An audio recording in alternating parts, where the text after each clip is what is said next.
Have you heard about Red Hat OpenShift Cluster on AWS?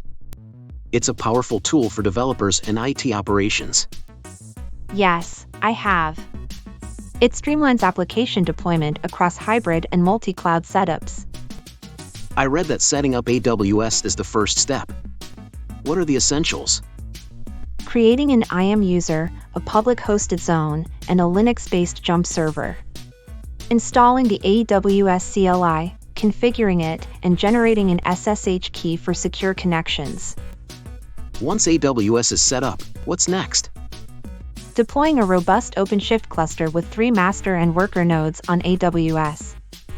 Accessing AWS console, creating VPCs, configuring load balancers, and setting up your jump server. What are the configuration steps?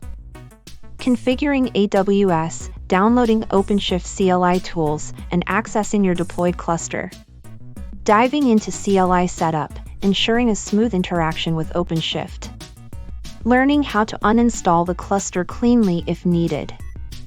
That's a lot of steps. Why is it important to use Red Hat OpenShift Cluster on AWS? Red Hat OpenShift Cluster on AWS provides efficient container orchestration, making it easier to deploy and manage applications in hybrid and multi-cloud setups. Thanks for the information. I'm excited to explore the potential of Red Hat OpenShift Cluster on AWS. You're welcome. Check AWS console for instances and stay safe.